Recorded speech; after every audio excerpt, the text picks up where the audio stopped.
You say you're fine, but I can see right through. You're holding your secrets for way too long. This can't keep going on.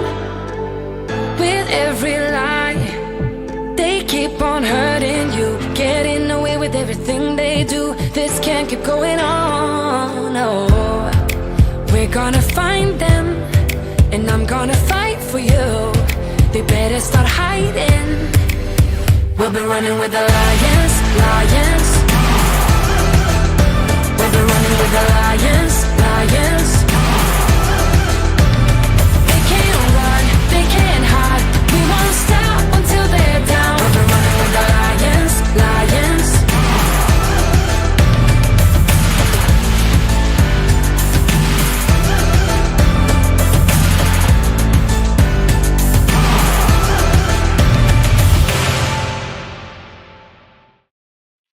Hello, everyone, and welcome to another episode of Gloves Off.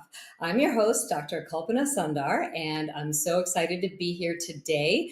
So today's guest is going to be a photographer of mine who actually did the cover of my book, which is just so exciting for me to have her here. Her name is Michele John, and we're going to get into that story a little bit later. So I hope you guys have had a really great Sunday. I don't know where you are in the country or in the world, but right now I'm in San Diego, and I have to say the weather has been just spectacular.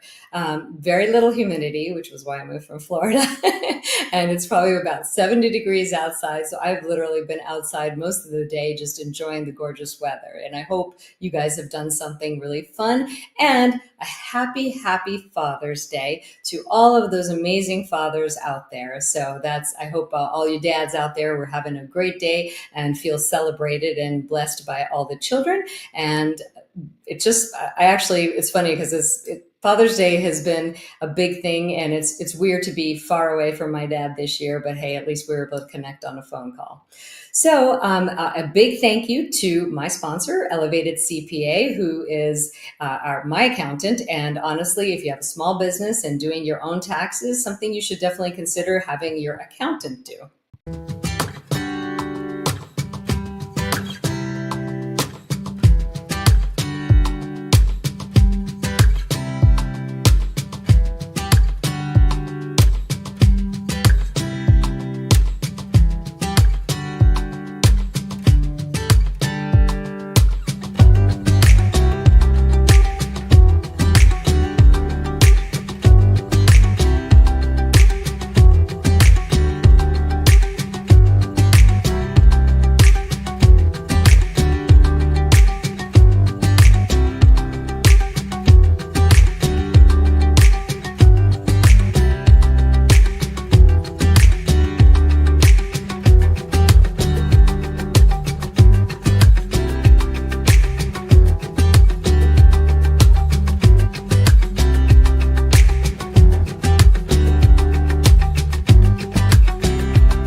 Right. Well, I have to tell you, the fun part about the story between Michele and I is that she had actually put out, I think it was a Facebook ad. When we get her on camera, we're going to have to ask her. And it was for photographing women who are 50 over 50. And honestly, at the time I was 50 something. And it was weird because 50 is a pivotal point in your life. I think you're either going to be really sad that you're there or really excited that you're there. And I have to say that I was one of those people that felt very blessed to be 50 because I had a near-death experience when I was in my 30s. So ever since that happened, I took a vow to myself to stop complaining about age and being older and just feeling that I felt blessed to be older. So because I was 50, I was in good health, I felt like it was such a reason to celebrate. So when I saw her ad, I answered and we got to talking, and I just loved what she was doing, especially because she really goes out of her way to help these women feel really beautiful and authentic. And that was something that really caught my attention. So I think we're just going to have to bring her on here and find out what got her started in this and get to know the details of her personal story.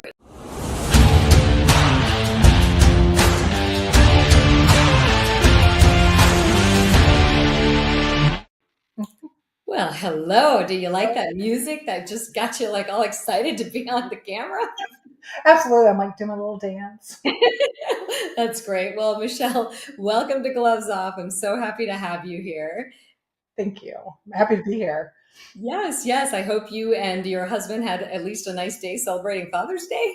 He did. We have a thing we call Ice Cream Sunday. So every Sunday, since our kids left the house, we usually have breakfast, we have a late lunch, and then we have ice cream for dinner.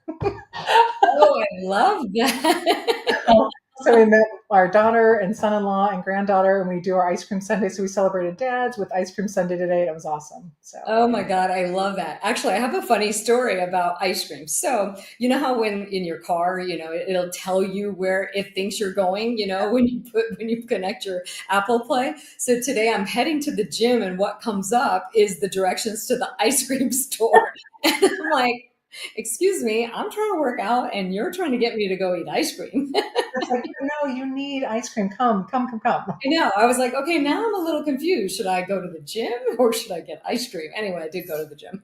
Nice. Very nice. So, was it a Facebook ad that I responded to? I couldn't remember. So yes, I ran an ad. There's a whole movement in the photography world called the 50 over 50. There's 40 over 40. But I did the 50 over 50 because that particular year I was turning 55, and I had a handful of whys as to why I wanted to do this. Because before I never had really thought like, oh, it doesn't resonate with me. But I'm like, you know what? I've been photographing women. I've seen too many things that really kind of became my why. And so I did an ad looking for 50 women, 50 years or older. They could be turning 50 that same year. And it was very cool because I had one woman who was 49 turning 50. And and I say not years old, but years awesome. My most awesome woman was 80.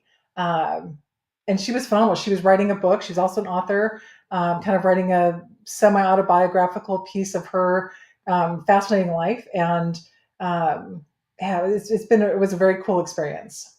That's really great. And that's the thing, like what 50, 60, 80 was 10, 15, 20, 30 years ago is just not what it is today. We have to like really get out of our old ways and old paradigms of thinking and realize that we are each individuals and we can choose to view this how we want to.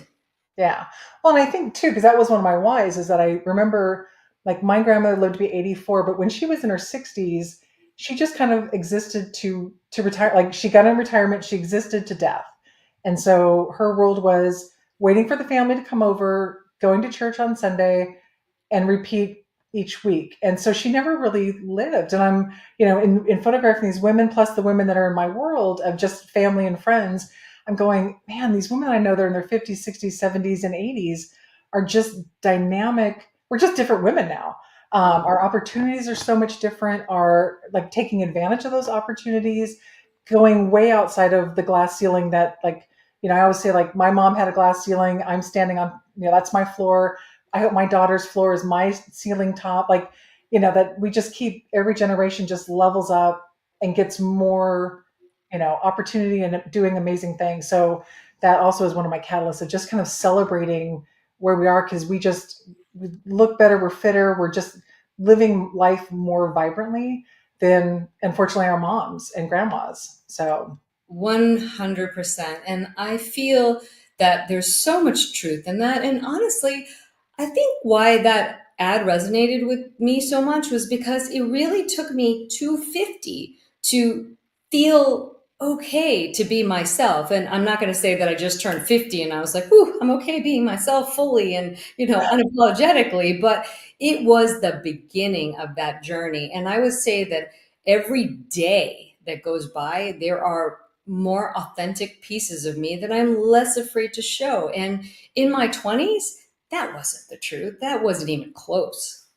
no, I agree. I think in our 20s and 30s, we're so busy living what other people think we should be doing in this world. And we're getting married, we're raising babies, we're just living for everybody but ourselves, but still at the same time showing up as like, I'm living my best life, but not really diving into us as women. I think when that, late 40s, especially really 50, I agree, it's a pivotal time where the give AF meter kind of goes boop, and and it's like I don't care if I don't fit into size 2 jeans anymore. I don't care.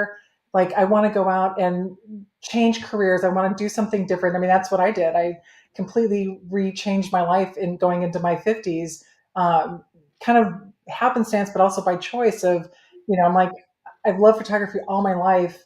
Why am I not doing this as something as a business? And then, at 50, oh God, like 53, where are we at now? 50, about 53, totally walking away from really secure jobs and starting another business with my husband and doing photography. So leaving kind of that safety net. But I think probably a decade or more before that, I wouldn't have had the bravery to do it. I would Yeah. have bought myself out of it. You didn't have the balls to just Yeah. take off. But I think the priority was like, we got to do the smart stuff, get the kids through college, pay the bill, like do all the things that are really safe. Understandably. And I think you bring up a really good point because I don't know that we could do those things when our kids are small. Maybe it feels more scary when you have other people depending on you. And that's my take. I mean, I'm no expert, but I'm like, we finally have that freedom as 50 plus women to Mhm. go. I put everybody else first. I finally want to be like, what are my hobbies? What are my interests? What lights me up now? And so it's like seeing the women, and again, the women I photographed before and after and during the 50 over 50, I was amazed at how many women are really like powerful that started companies worth, like now are like worth millions, or totally did a 180 pivot and, like going, this was what I thought I wanted to do with my life. And then all of a sudden just jumping without a net going, no, and I'm over here now and I'm like more happy than I've ever been and more successful and all the things because they finally, I guess just kind of step into like, this is me. Mhm. And have that freedom to finally do it. And so, yeah, it's very cool. I think it's great because again, it's funny. I used to think that I wanted to be retired by 50. And I had envisioned, I mean, back in my 30s, that this life where I turn 50, I stop practicing medicine, I just, obviously have all the savings, whatever. And then I'm just gonna sit around. I don't know what I thought I was gonna do, but just travel, this, that, and the other thing. But the reality is the closer I got to 50, I just had a desire to leave medicine, but I really didn't have a desire to retire. And then I said, you know what? The traveling I definitely love to do, but I can create a life that allows that to be incorporated in it. And Yes. which is exactly what I did. So, we just have more available to us than we did 20, 30 years ago. Oh, 100%. I mean, and I grew up from a mom who was pretty untraditional, is that she was the breadwinner of our family. And Oh, wow. so, yeah. And so, I saw the things that she did. She kind of stepped out of the box, as like all of my, my peers' moms. But at the same time, she still was very much limited as to her belief system and the filters that she grew up with and what, like the maximum that she was capable of achieving, in her world. And so just really being limited in that scope. And, the good news is that she taught me that she didn't walk it. She taught me that like you can do whatever you want to do. Don't let anybody hold you back. And so, I'm like, okay, I have two choices. I can follow my mom and kind of hear the words, but not do it. Or I can hear her words and go, yeah, let's worst things can happen. You're going to fall down. You're going to, start at ground zero and go again. Um, Right. but Well, moms, it seems like you've had a similar experience. It's kind of like our moms could show us what to do or what not to do. And, I would say that I had a very similar experience with my mother. She showed me what it was like to be bound. yes, Hence the unbound that came along with me. Everything that she was bound to, I wanted to be unbound to. So it was like my life was always the absolute opposite of all the things that she did. And, she lived her life for her family. I mean, and I think to an extent all of us do, right, but there was a point where she could have stopped doing that. yes. She was just already too conditioned or, just didn't feel like she could live for herself. Oh, amen. And I think the bigger part is that just that they that generation wasn't ever shown like you can dream it, but that's kind of where it stops.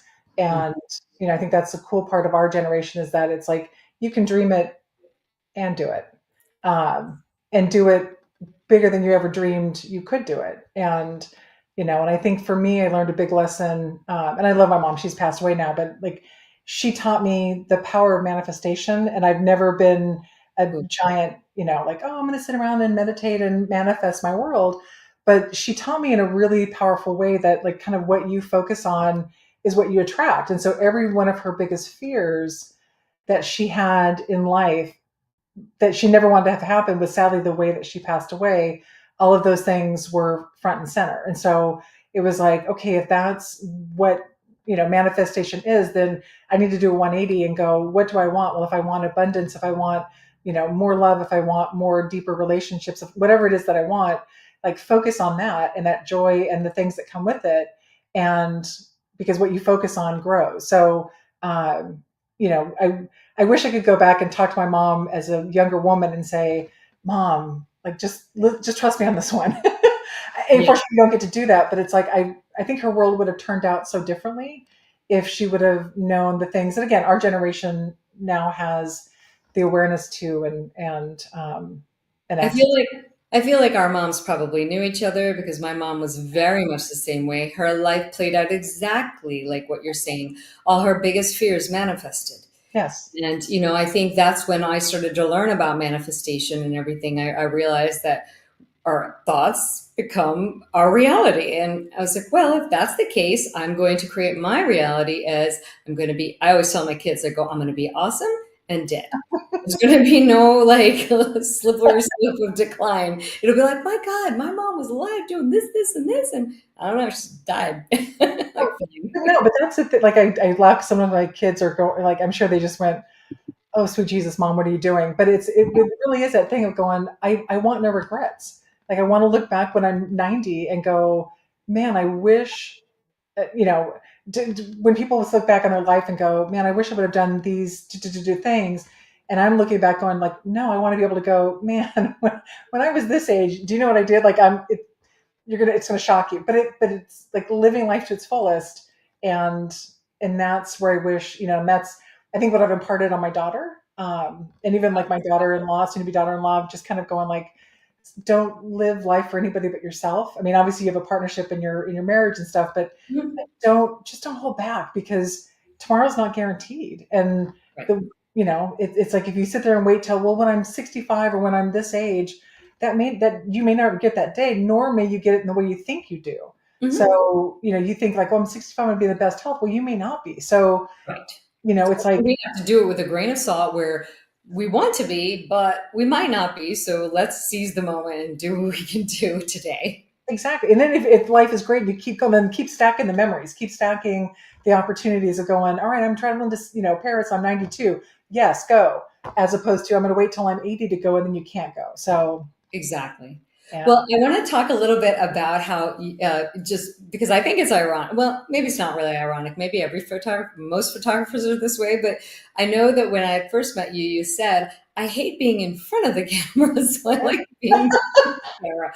Maybe that's all photographers. I don't know. But I felt like that was kind of funny to me for whatever reason. So tell me a little bit about that. I think I shouldn't say this. The majority of women that I know don't like being in front of the camera, and even a lot of men don't like being in front of the camera because it is a really vulnerable place to be, because you've got another person on the other side holding this thing, staring at them, and it's not the most comfortable place to be. On top of it, you're literally capturing a millisecond of time, and it's forever there. So whether it's a beautiful smile and a relaxed thing, or the face, it's there. And so, Well, you you know, just don't pick that picture. That's all. You got hundreds of others. and as women, we tend to beat ourselves up, and we imagine ourselves, which I love the saying, like, I wish I would have been kinder to the woman back in the days when I thought I was like fat.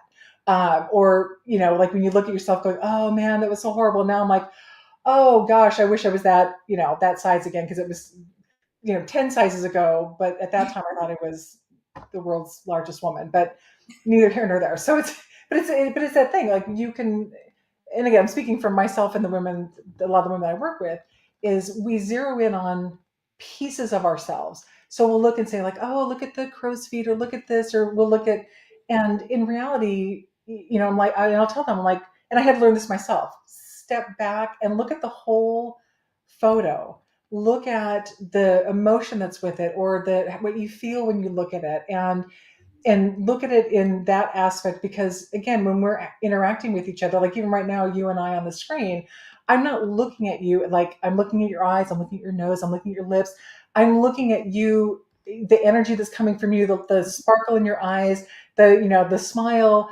And that's how our loved ones see us, that's how people see us. And even we, when we look at people, we don't segment, but a lot of people, when they look at their photos, just zero in on, oh, my tummy, my hips, my this, my that.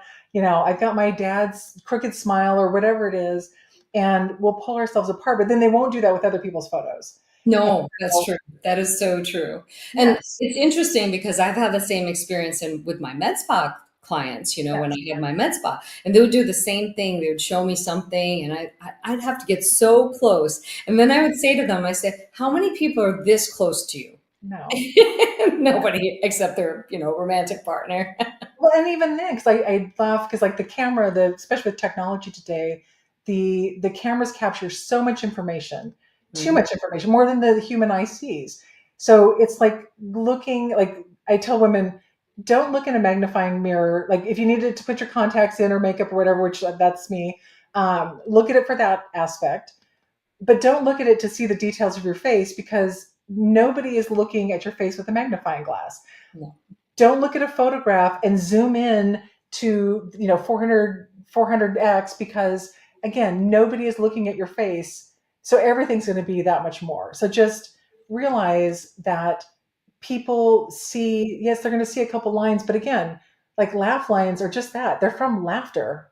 Holy hell, Exactly. like what a better way to have lines on your face. 100%. Better than frown lines for sure. Yes, I yes. want to actually take a minute to just describe the experience that I Okay. had when I had my photos taken that day. Now it's probably been 2 years. It's crazy. I don't know how long ago it was, It's but been probably two and a half, yeah. maybe 2.5 years. So I walk in, and I think it was early in the morning, kind of early in the morning if I remember At correctly. 9:30, yep.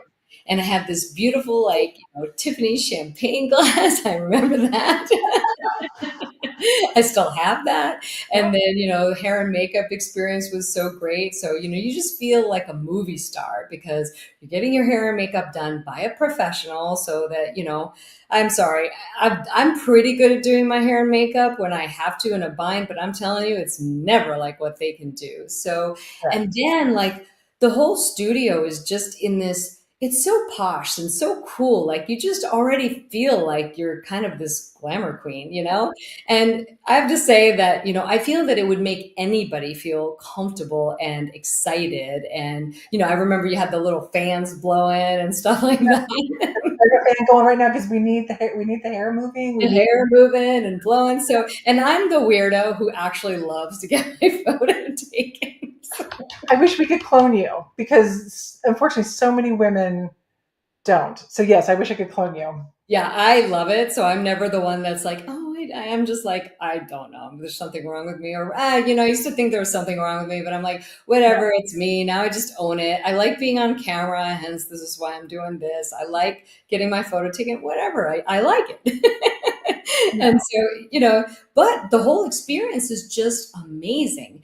And I have to share with the audience this photo here. So we're going to switch over here. This is probably one of my favorites. So Yes.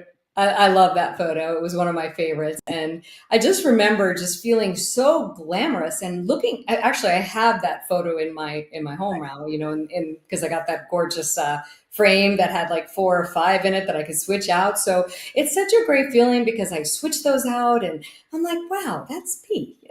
I feel really proud about it. And I think that every woman should have that experience, which is where you're coming from with this. Women should feel beautiful. And then you also do boudoir. So if you could tell us a little bit about that.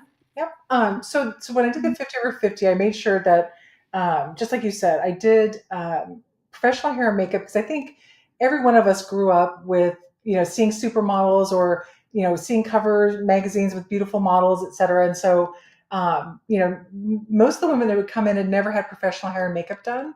So just that treat in and of itself, to just all of a sudden walk in, no hair, no makeup, just like literally like fresh from the shower, walk in, and then an hour, 15 minutes later, turn around and you're like this, rock star with full hair, full makeup, looking glamorous and all that.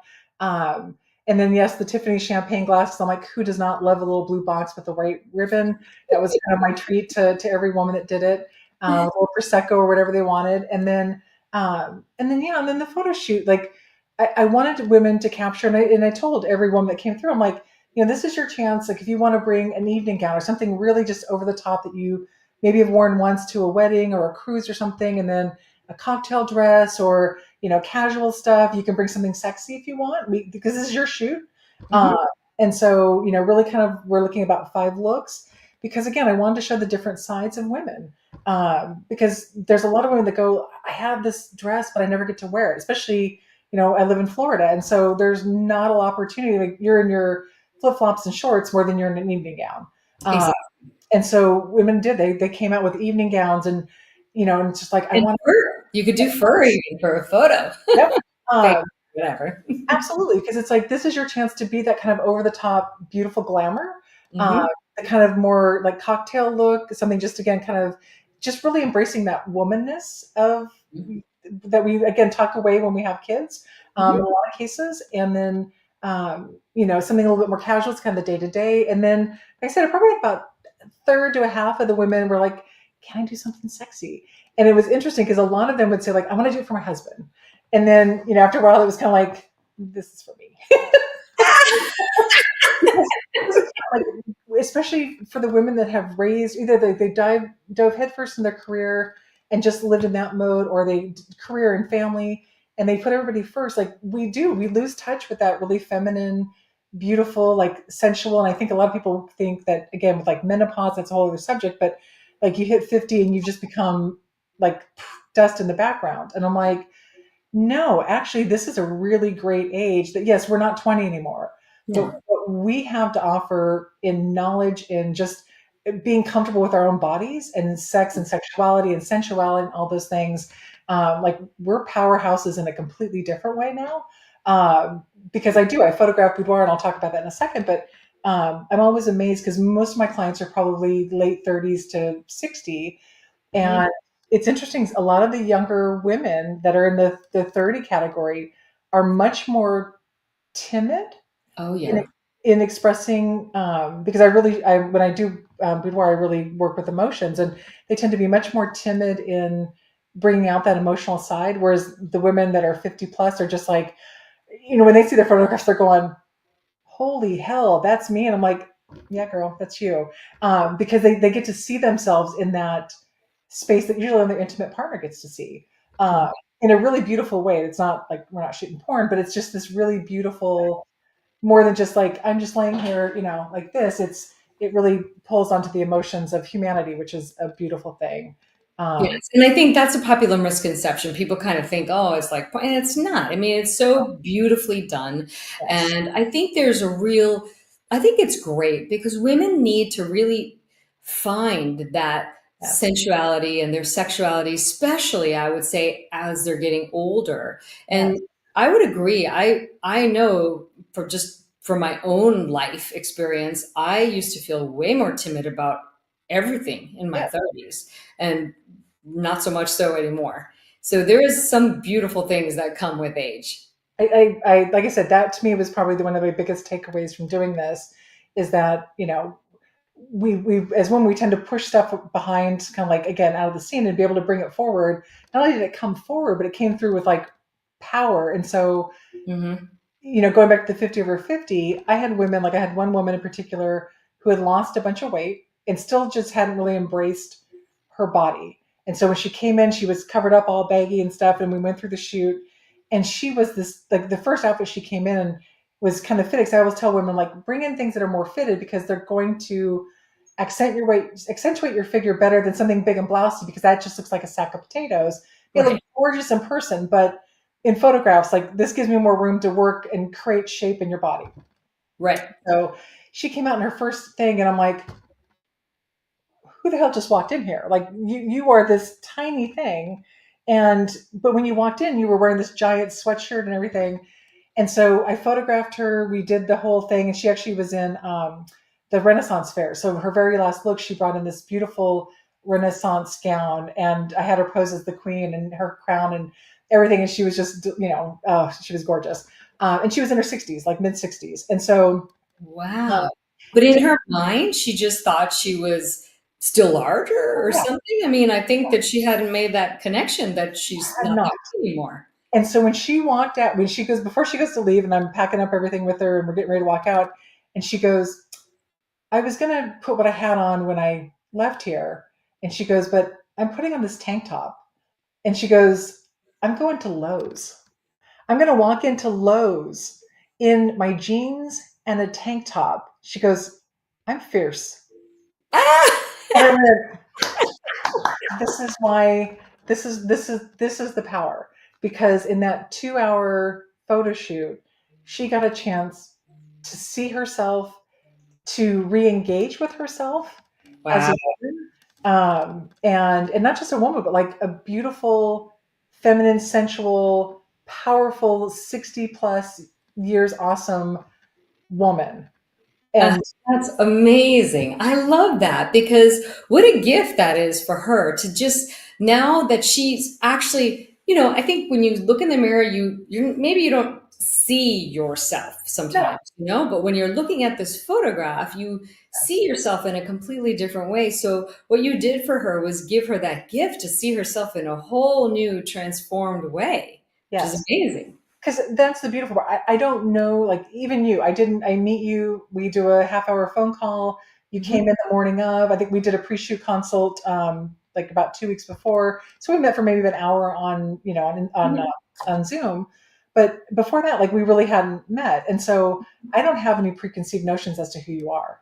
I don't know like, oh, these are your hangups. This is the stuff. I mean, I do a little bit of like, tell me about, like, is there anything that you love about yourself that you don't love about yourself? And that you're in good hands, and we talk about through some of that. But I don't, like, again, I don't know the hangups that women have, that particular woman has. And so I just do my best to connect with her, and then bring out what I see the beauty in her is, like you've got this beautiful smile. Like when you lean in, I had one, actually she's a doctor in Jacksonville.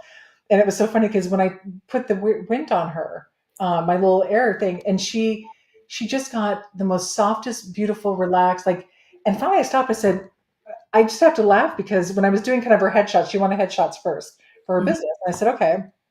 And so she's very, doctor, and everything's great. Right. And then when I started doing her the glamour side of it, and I put the wind in her hair and all this stuff, and I stopped, and she goes, uh, oh, she goes, this wind, because the way it's blowing on me, she goes, it reminds me of when I grew up she grew up in I think Turkey was where she grew up. And she goes, I would go, and we would have this water, and then the like the breeze over the water would come up, and it just like, that's how I feel right now. Like I'm just back in my childhood, and like I just feel so light. And I went, like, whatever it is, like you need to just walk around with the fan. Like you just need to You just walk around with a fan blowing and just like, she oh, did look at me, wind in my hair. she just lit, like it was it like I said, I had to stop the shoot and just go, I don't know what's happening, but when I turn the fan on and you just, like, this other woman emerges, and she Really told me, cool. it's that I got the breeze from off the ocean or whatever it was, that that was the water, that she's just like, it just takes me back there. And it was really, I had a really beautiful childhood. I'm like, again, fan, I just highly recommend. Well, the other thing too, as physicians, we are also, I keep using the word condition, but there's a side of us that we're comfortable showing to people, and then there's the rest of it that just gets bottled and or boxed up and put away. And just to be able to bring that out again, and for me, that transformation didn't happen until I think more after I left medicine, where I felt like I could truly be myself. But I think that happens to a lot of us. We're supposed to be buttoned up and professional, and that definitely takes a toll on us after a while. I mean, of course, we all have these professional sides of us. That's why Yes. we're physicians. We're competent. But I feel like as a woman, I felt less able to be my silly parts of myself because I was so afraid people would think I was incompetent, which was never the case. It's just I just Yeah. have a silly side to me. No, and that's just it. And a lot of the women I photograph, like you're a doctor, she was a doctor, or she Mhm. was a doctor. a lot of C-suite, real estate, like high up, and they're just high achieving women, and and that was probably a big portion of it. But the again, in their day-to-day lives, very much buttoned up, must be professional, like still all the Right. things that are expected in the role that they have. And then, but you put that, professional hair and makeup, you put the evening gown on, we've got the music going, they really get a chance to just relax. And then at some point, usually early in the first look, you get that one shot where they just let go for that moment. And that's where I will say, like, women will say, oh, I'm not photogenic. And it's like, well, first off, there is no gene for photogenic. Like, there's what photogenic is being There's relaxed. no gene for photogenic. I love that. There's not. I mean, I've shot Fashion Week. I've shot London, Paris, and New York Fashion Weeks. And when you see some of the models, they're not exceptionally beautiful women. Like, they're just very average. I mean, beautiful in the sense, but like not like, oh my gosh, just drop dead. But Right. they have this confidence and relaxation that when they get in the role of doing their work, that brings out this really beautiful side. And the same thing happens with women. Like, I always say, like, tell me about the photos that you love the most. And I'm going to guess it's where you're smiling, you're relaxed with loved ones, you're in Mhm. a place where you just feel super just loved and all the things. And that is often when people find their most photogenic. I'm like, that's because you're relaxed and you're not sitting in front of the camera going, cheese, Right. where That's no, never a good look. Cheese. no, Just it's not. never good. So it's the one where you're laughing and smiling, and the body language is relaxed, and they're not up like this around their ears, and um, yeah, so getting women to that point is everything. I actually want to hear a little bit more about Fashion Week because I mean, I knew that you were involved in that, but I'm like, was that an amazing experience? I mean, what was that like for you? So my first Fashion Week was New York Fashion Week, uh, Okay. and it's incredible. The interesting takeaway was the first show I did was, I think there was 10 designers that were working, and Fashion Week is this huge thing. So it's not just all the big shows. I mean, there's all, like, you have the top designers, you have all the way down. So there's multiple shows going on. It's very cool. But the interesting thing was, as a photographer, stepping up on the podium with probably 20 other photographers, and it's me and one other woman. Wow. Yeah. And I just went, oh, snap. Like, how is it that men, and I get it, like, there's fantastic male photographers. I mean, some Hmm. of the world's best photographers are men. Hmm. But it's like, but this is kind of BS because there's a lot of really amazing women photographers that just either aren't stepping out into that thing of like, I Yeah. want to do this. And so, I was lucky that I have a friend who was doing hair and makeup for the show and asked me, like, would you be interested? I'm like, yeah, because she's like, well, the designer I'm going to work with doesn't have a photographer. Can you come? And I'm like, absolutely. So, and there was a pool of photographers for the whole show, but this particular first time was going specifically for this one designer out of Poland. And so I'm like, yeah, absolutely. So photographed her show. It was incredible. Did some stuff. We got to go to a penthouse in downtown Manhattan and shoot a kind of an editorial piece for her there. So that was incredible. And then about a year later, I got to go to London Fashion Week for a designer, and it was his show. So he was the end of the show. Michael Lombard is his name. He's actually now really, I mean, he's quite big he does leather fashion. So he does a lot of, like, Okay. music industry, and he's got places now in Dubai, and he's blown up, which is awesome. But so did his show, and then got to come back and do the next year his London and Paris shows, which the Paris show was actually shot on the first floor of the Eiffel Tower. Oh, Um, wow. so that was like something that's never happened. So that was really cool to be able to go, okay, this is a history making show. Yeah, Wow. yeah. So I got to Cool. do all those. I've done an editorial for him, and so it's yeah. It was definitely, I think, being in the right place at the right time, and just being unafraid of just going. You know what? I've never done this before, but that's where you learn, is stepping outside your comfort zone and just going. Excuse me, but like, fuck it. Yeah. The worst that's going to happen is the photos come out like horrid, and I never do it again. Uh, Right. but Well, we can get trapped in our own head and about things, and it's like, we could live life just being afraid that something great is going to happen and we can't handle it, or we could just do it, just go for it. And honestly, I'd rather go at this point in my life. I've done things that have failed. And if I had to choose between holding myself back or going for it and even failing, I'd Yes. so much rather just go for it and fail. Oh, 100%. Because that is the thing. Like when I always look at it as go, I I have an opportunity that will probably never come around again, especially if Mhm. I say no. Right. So, like, how many people in the world get to say I photographed a fashion week at any of the major fashion weeks? And I now, I've done like four of them. So you go, yay. And the other piece was where I just looked at myself going, again, I've got a daughter and a granddaughter, and I want them to go, man, look what you can do Mhm. when you just step outside of the comfort zone. Because comfort is would have said no. No, I've never done one before, and they're going to want somebody. And And there's always a first time for everything. You I can't know. get to the second without the first, right? And So, it was that piece of going, I'm never going to say like, oh, I've never done it before. Don't pick me. So it's just right. like, can you do it? Yeah, absolutely. 100%. Mhm. And it's just like, I'm a smart girl. I can get on, I can figure out the answer to whatever, and I'm like, I will not only do this, but I'll do it really well. Mhm. Well, once you have the head talk in your mind that you're going to do it and you're going to do it really well, it's amazing how the outcome is exactly going to match that. If you Yes. go into it thinking, I'm going to be a failure, I'm going to flop and have this head trash, I call it head trash. I'm like, you wouldn't keep trash in the kitchen, so get rid of it, get rid of it, throw it out of your head. Absolutely.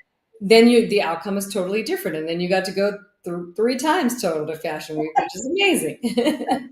And it is cool. Just, I mean, again, I want to be able to go when I'm 90 going, yeah, and here's my photos from the Eiffel Tower, and here's my photos from That's cool. London 1 and 2. And yeah, and just because again, it's that I never want to look back and go, man, I wish I would have. I'd been invited, but I said no. Hmm. Oh yeah, that's not a fun story to tell when you're 90. Yeah, no. Not at all. I was invited to Fashion Week, but I said no because I was No, I've unsure never done it before. myself. I feel I might fail, and it's like, yeah. So, That's funny. And I want to actually get into a little more talk about your other business. Now we kind of touched on that. I feel like there's so much more I want to ask you about. But juggling a business, and you are like this person who has it all, you've got a great relationship with your kids. I've known you for a little while now. I see how you talk about your husband, and it's a beautiful thing to see. So you've got this other business, and in addition to the full-time photography business, and you manage to do all of that while maintaining effective relationships. That's something that typically starts to fall apart when women or get into entrepreneurship. They're so focused on the business that other things fall apart. So I guess my first question is, what is your system for keeping it all in check? having a good partner first and foremost. Like I was blessed. So to kind of give you a backstory, I met my husband in high school. We were high school sweethearts. And that usually doesn't last, so that's already amazing right there. I think we had great because both of our parents were married. My mom and dad were married 65 years. His parents made 72 years. So we had great role models. Both of them were high school sweethearts that got married. So very atypical. I 100% realized that. But we did. We had that really role model of like, you just, like everything, one of our mantras, is this too shall pass. So whether it's your highest high, your lowest low, don't get too comfortable because this too shall pass. So, just know that that's going to happen. And then, um, so for us, like again, going into my 50s, I kind of had two separate trains of life. I've done for-profit and nonprofit work or government work. So part of my life, I worked with crime victims in the criminal justice system, and then the other part, I did sales and marketing for hotels. So it's been very diametrically, and I would bounce back and forth between the two when I would get burned out. I know it's just, don't ask, it's crazy. Um, but everything kind of built on each other as far as experience and what it taught me over the course of my life of like, when I first started was in high school, I was a bookkeeper with my mom. So I learned bookkeeping skills in high school and early, and working with crime victims really taught me, connection and how to connect with people because you're working with maybe a sexual assault victim at 2 o'clock in the morning. So how do you create a connection with this person that you're now going to spend the next probably year and a half with going through the criminal justice system and being that person that they can trust and that you're working with. And so all of those pieces taught me a lot. And so going into my 50s, my daughter had a relationship fail. She went going to Italy, and this is kind of a long story, but she went to Italy. She met a guy, wound up getting pregnant with him. They split apart, which was great because he wasn't the best human. um, but she had this beautiful grandchild, which was amazing. So that's what kind of got me back into photography, and that's when I realized like I want to do this full time. That was in 2017, but I knew like it's going to take me a lot to kind of gear up my world to get there, because walking away from a really good government job and jumping into photography, like they're definitely two different worlds and price points, especially when you're starting out. Um, and at the same time, kind of partway through that of my photography side, my husband and I had this opportunity to do a logistics business, working with Amazon as a partner. And so we started that business. We kind of looked at each other and went, well, we've always done the safe thing. We've always, been very in the box.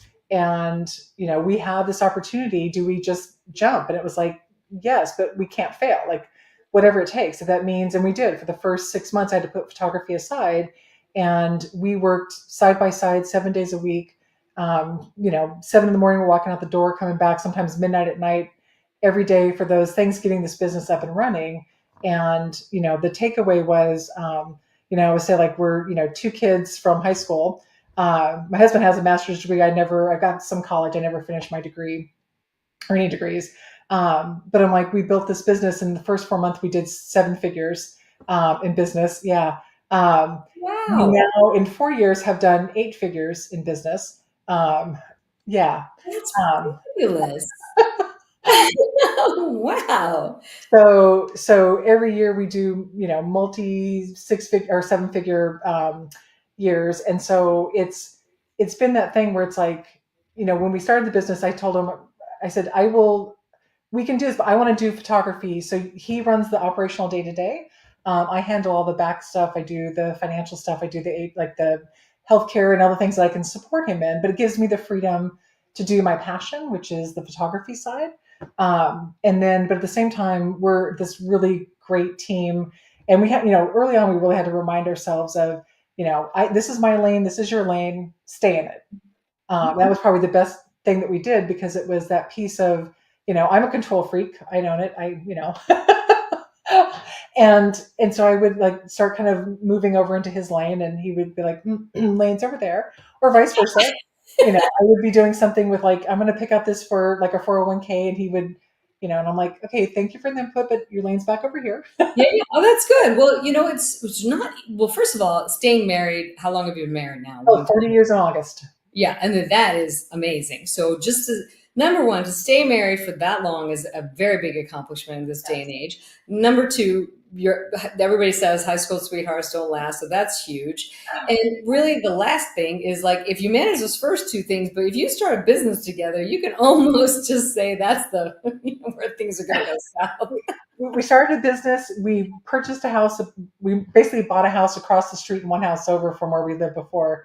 And we did a huge renovation. We renovated the inside of the house. We built a pool, and we just redid our bathroom. And I laughed because I'm like, between that and then running the businesses, if that doesn't like take us to the brink and push us over, nothing at this point will. Well, I think there is really a beauty of just knowing each other so long. So as long as you can grow together, there is this foundational piece that you know about each other, which I think is so nice, because that's something that like, even with the people that I've known for so long, I have friends that I've known for, 30, 40 years. So that we know the fundamentals of who we are. And as long as we kind of sort of grow in the same direction, that relationship can stay in a good place. But I think what tends to happen is people don't grow in the same direction. They want different things, and those two things are not aligned, and things fall apart after that.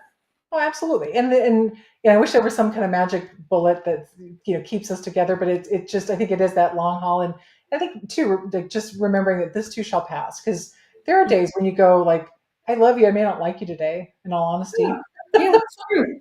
And that's the thing. People think that, marriage, it's not always great. Like you have moments where you don't like each other, and, you take some space, whatever. But the reality is that, as long as two people are committed to making it, not only making it work, but are in alignment with the things that they want. I think that's big. It sounds like for both of you, you found the things that are in alignment for what each of you wants individually and what you want as a couple. And that, I think, is the big thing. Yes. And it has been. So that's been really nice because it is, 40 years you go, whew, 40 years. That's awesome, though. I mean, again, it's so, to me, a relationship is not amazing based on longevity. I mean, I know lots of people who have been married a long time, they look miserable as hell. And I'm like, you Yes. know what? I'd rather be single than be in a relationship like that. Actually, when I met you and I was doing, I mean, you made those photographs look beautiful, but I have to tell you, I mean, inside, I didn't feel good. I was in a very not healthy Oh, relationship for me. And I was actually questioning whether right before I moved, I was really thinking it wasn't right. And after we moved, we split up, so it wasn't right. But still, I got some beautiful pictures.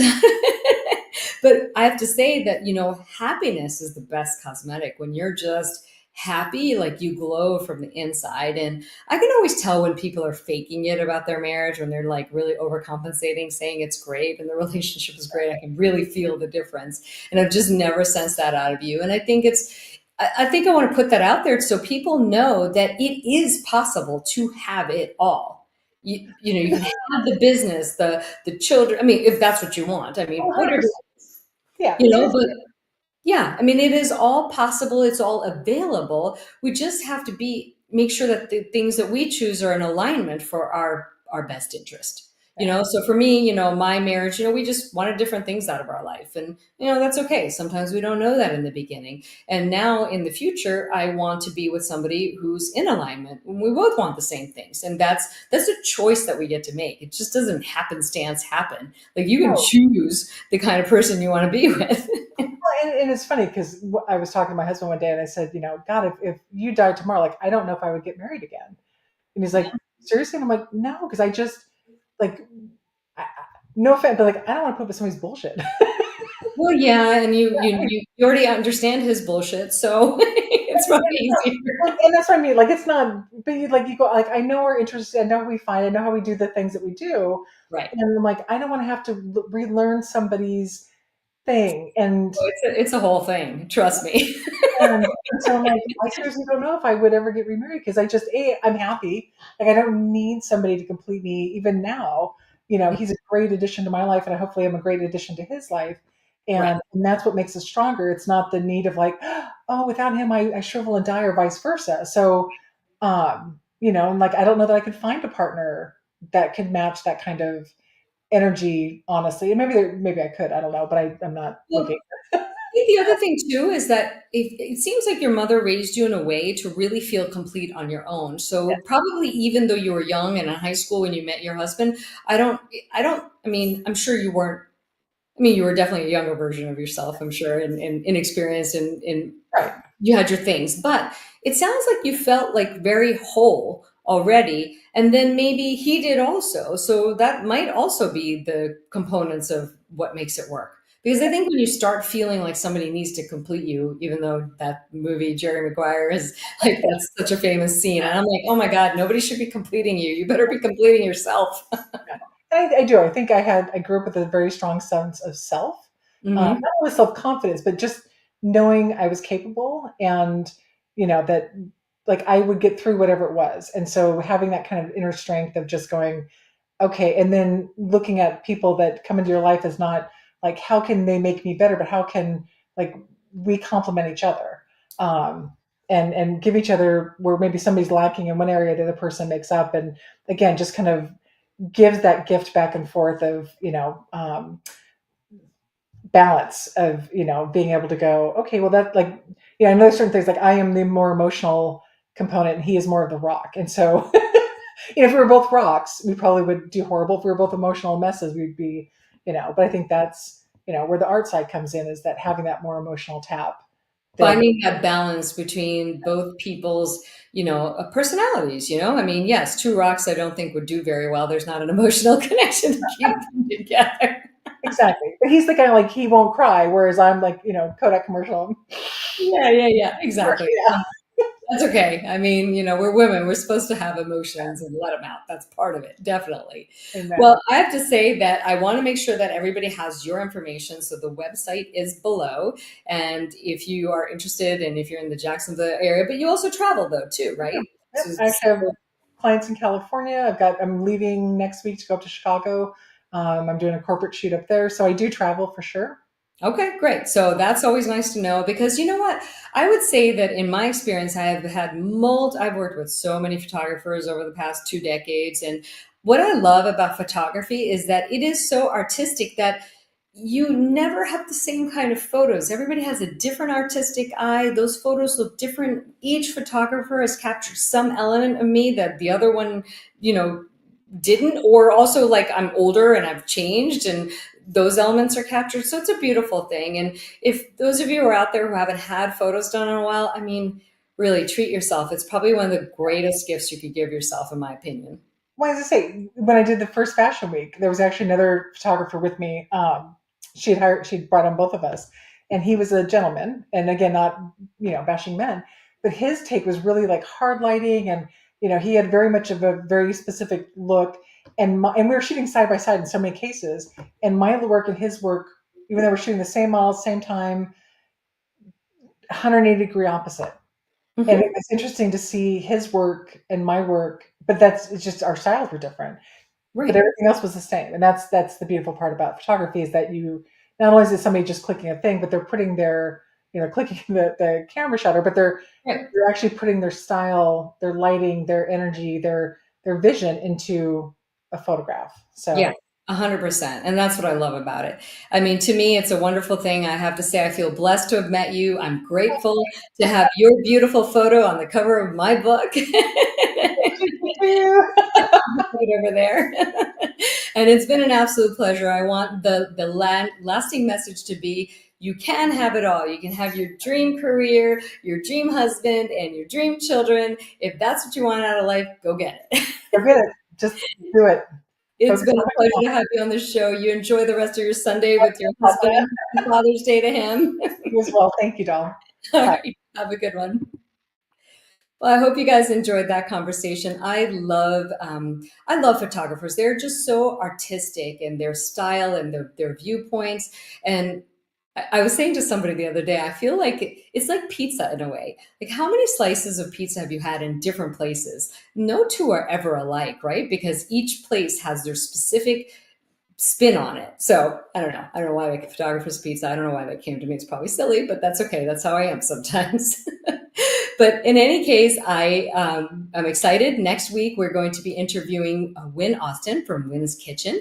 And she has actually put a spin on these Asian sauces because she had some health issues. And then she wound up, wanting to create something really authentic, from her heritage and her culture, but she wanted it to be healthy. So we're going to be interviewing her next week. And I can't wait to see you guys. And you have a fabulous Sunday night. Signing off from Gloves Off.